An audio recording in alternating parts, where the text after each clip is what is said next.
Salam müəllimlər. 24-cü mövzu olan məişət tikiş maşınının quruluşu dərsidir. Mövzumuz rahat bir mövzudur. İndi daha da aydın olacaq sizə izah edəcəm. Deməli, tikiş maşınları iki cür olur. Tikiş maşınları iki cür olur. Sənaye və məişət tipli.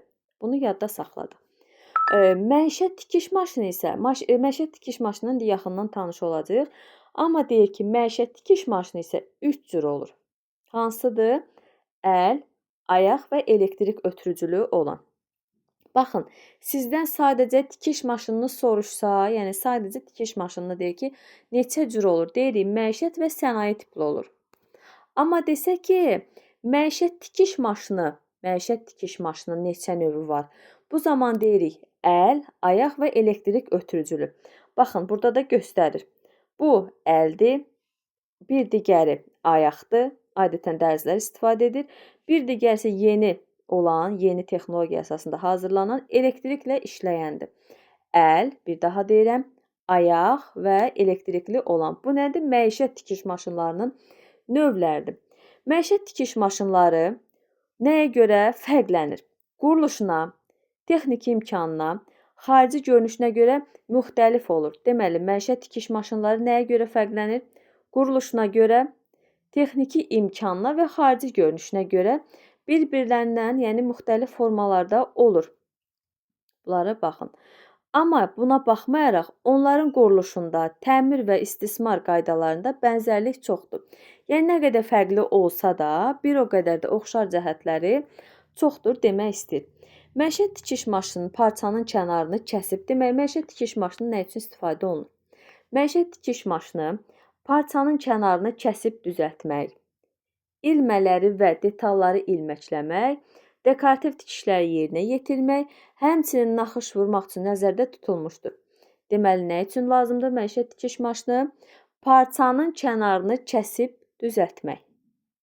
1. İlmələri və detalları ilməkləmək. 2. Dekorativ tikişləri yerinə yetirmək. 3. 4 isə həmçinin naxış vurma üçün də istifadə olunur. Bunları da əzbər formada yadda saxlayırsınız. Tikiş maşınının müxtəlif ötürücülərin köməyi ilə hərəkətə gətirmək olar. Deməli, tikiş maşını hərəkətə gətirən nədir? Ötürücülərdir. Tikiş maşınının ötürücülərinin növləri hansılardır? Bütün müasir, yəni məişət tikiş maşınlarında elektrik ötürücüləri təchiz edilmişdir. Müasir tikiş maşınları nə ilə təchiz olunmuşdur? Hansı ötürücülərlə? Deyirik, elektrik ötürücüləri ilə təchiz edilmişdir. Ötürücü maşının işlək hissəsini hərəkətə gətirən qurğudur. Maşının işlək hissəsini hərəkətə gətirən qurğu nədir? Ötürücü. Deməli, ötürücü nə idi bəs? Elektrik ötürücüsü. Yəni, söhbət elektrik ötürücüsündən gedir və elektrik ötürücüsü də maşının, yəni əsas hissəsini, işlək hissəsini hərəkətə gətirən bir qurğudur, ötürücü. Ötürücü burada bizim əsas, yəni maşınımızı hərəkətə gətirən bunlardır. Elektrik ötürücüsü əsas iki hissədən ibarətdir. Olar ki, indi burada ötürücü yaz, deyək ki, ötürücü maşının işlək hissəsini hərəkətə gətirir. Olar ki, testdə yazar ki, elektrikli ötürücü maşının işlək hissəsini hərəkətə gətirir. Elektrik ötürücü, yəni çaşmayın, özünü çaşdırmayın. Elə bu ötürücü deməkdir. Yəni elektrik ötürücüsü deməkdir. Bu belə. Elektrik ötürücüsü iki əsas hissədən ibarətdir. Deyirik, elektrik ötürücüsü nədir? Hansı hissədən ibarətdir? İki əsas hissədən ibarətdir. Birincisi hansıdır? Birincisi elektrik mühərrikindən və pedaldan. Yadda saxlayırıq. Elektrik mühərrikindən və pedaldan. Elektrik mühərriki tikiş maşınına bərkidilir. Çox vaxt miqdə bu suallar düşür. Demək olar ki, çox vaxt da bu hissədən sual düşür. Elektrik mühərriki hara bərkidilir? Tikiş maşınına bərkidilir. Mühərrik tikiş maşınına bərkidilir. Bəs pedal isə döşəmədə rahat yerə qoyulur. Pedal döşəmədə rahat yerə qoyulur ki, ayaq altında olur. Yəni, onu idarə etmək üçün maşını. Amma mühərrik isə maşının özünə bərkidilir.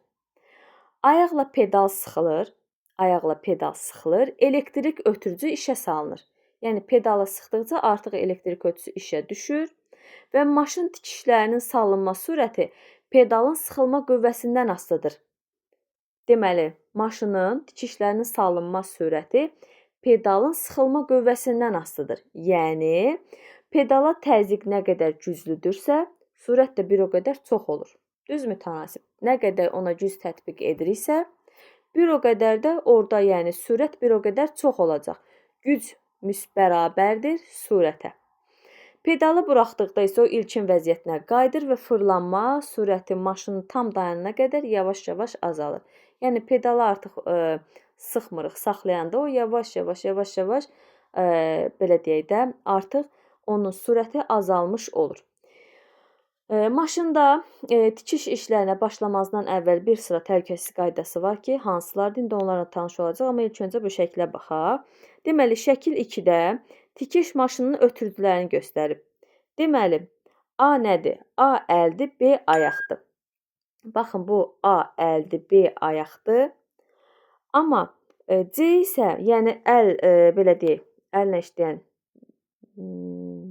tikiş maşını, B ayaqla işləyən, yəni amma C isə elektrik ötürücülü mühərrik, 2 isə pedaldır. Deməli, bu özü mühərrikdir müəllimlər. Bu mühərrikdir, C. Elektrik deməli, burada baxın, A və B biri A-da əllə olan mühərrikdir, B-də isə ayaqla. Yəni ötürücü qüvvə kimi burada əl gücündən istifadə olunur. Yəni əl gücü hesabına tikilir də, yəni əsas budur. B-də pedal sıxırıq ayaqla, yəni ayaq gücü hesabına. Amma C-də elektrikli olduğuna görə, elektrikli, yəni mühərrik, belə deyək, tikiş maşını olduğu üçün bunun isə ötürücüsü nədir? Biri, yəni birlə göstərilən, baxın, maşının özündədir bu hissə, görürsünüz, bu hissəni görürsünüz.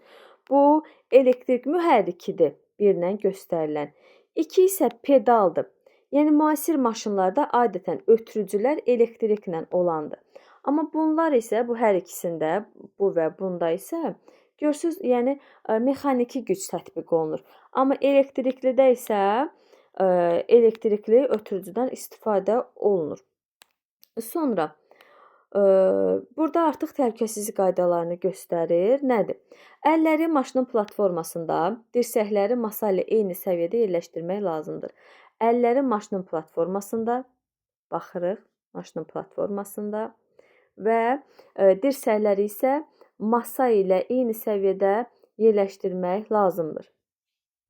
Daha sonra, tikiş maşında iş zamanı iş yeri yaxşı işıqlandırılmalıdır. Masanın üzərinə yalnız verilmiş texnoloji əməliyyat üçün lazım olan alətlər, tərtibatlar, detallar olmalıdır. İş bitdikdən sonra iş yerini yığışdırmaq lazımdır.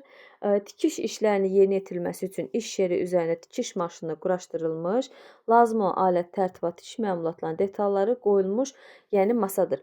Burada deyir, tikiş işlərinin yerinə yetirilməsi üçün tikiş işlərinin yerinə yetirilməsi üçün iş yeri üzərinə tikiş maşını quraşdırılmış, lazım olan alətlər, tərtibatlar, tikiş məmulatları, detalları qoyulmuş masa, iş yeri hesab olunur. Tikiş maşınında işləyərkən düzgün oturuş çox vacibdir. Düz oturub gövdəni və başı biraz qabağa əymək lazımdır. Düz otururuq. Amma gövdəni adətən bir iş yöndə necə bir balaca önə doğru əyilik. Başımızı da biraz qabağa əyirik ki, işimiz rahat getsin. Sonra emal edilən əşyadan gözə qədər olan məsafə 30-40 sm olmalıdır. Maşın hərəkətdə olan zaman onun hissələrinə yaxın əyləşmək olmaz. Bunu da bildik. Sonra təhlükəsizlik qaydaları qısadır, oxuyuram özüm. Barmaqları iynə zədələnməsindən qorumaq lazımdır. Geyimin hissələrini və saçın tikiş maşının fırlanan hissəsinə ilişmədən gözləməliyik və elektrik cəryanı ilə zədələnmədən gözləmək lazımdır. Burada baxın, bu 30-40 sm qarışdırmayın. Bu, deməli, biri 5-ci sinifdə var 30 sm. Yenə 5-ci sinifdə 30-35 sm var. Bir də 6-da tikiş mövzusunda 30-40 var. Baxın, 5-də deyək ki, yəni məmulat, emal edilən məmulatda gözdən məmulata qədər məsafə 30 sm olur. Əl tikişi ilə yerinə yetirilən zaman. Baxın, siz onu orada sizə deyəcək. əl tikişi, əllə tikiş zamanı bu sözlərdən birini görəcəksiniz. Bu zaman 30 santimetr. Yox, görürük ki, yəni məsafə nə qədər olmalıdır? Mütləq nəm istemal deyəcək. Nəm istemal görürsə 30-35. Necə demişdim? Ülərlə yadda saxla. 2 dənə ü var, 2 dənə təkrarlanan 3 var. 30-35. Və sonuncuda deyəcək artıq. Burada isə deyəcək tikiş maşınında, yəni məmulatı hazırlayarkən gözdən məmulata qədər məsafə. Bu mütləq olacaq. Bu zaman isə deyirik 30-40 santimetr. Tikiş maşını görürsə budur. Amma əl tikişi və yaxud da ki, tikiş zamanı görsək, sadəcə bilirik ki, bu artıq 35-ci sinifdə olan 30 santimetrə aiddir. Yəni, mən düşünürəm ki, yəni, qaranlıq formada verməzlər. Sizə orada bir açar verəcək ki, yəni, bu hansına aiddir? Yəni, ola bilməz ki, yəni, bunların hər birini düşsün, yəni, deməsin ki, hansına aid ola bilər. Yəni, siz fərqləndirəsiniz rahatlıqla deyə düşünürəm, amma bircə qarışdırmayın ki, hansı hansıdır. Sonra burada belə bir şey var. İşə başlamazdan əvvəl nə edirik? İş zamanı nə etmək olmaz? Bir də iş bitdikdən sonra nə etmək lazımdır?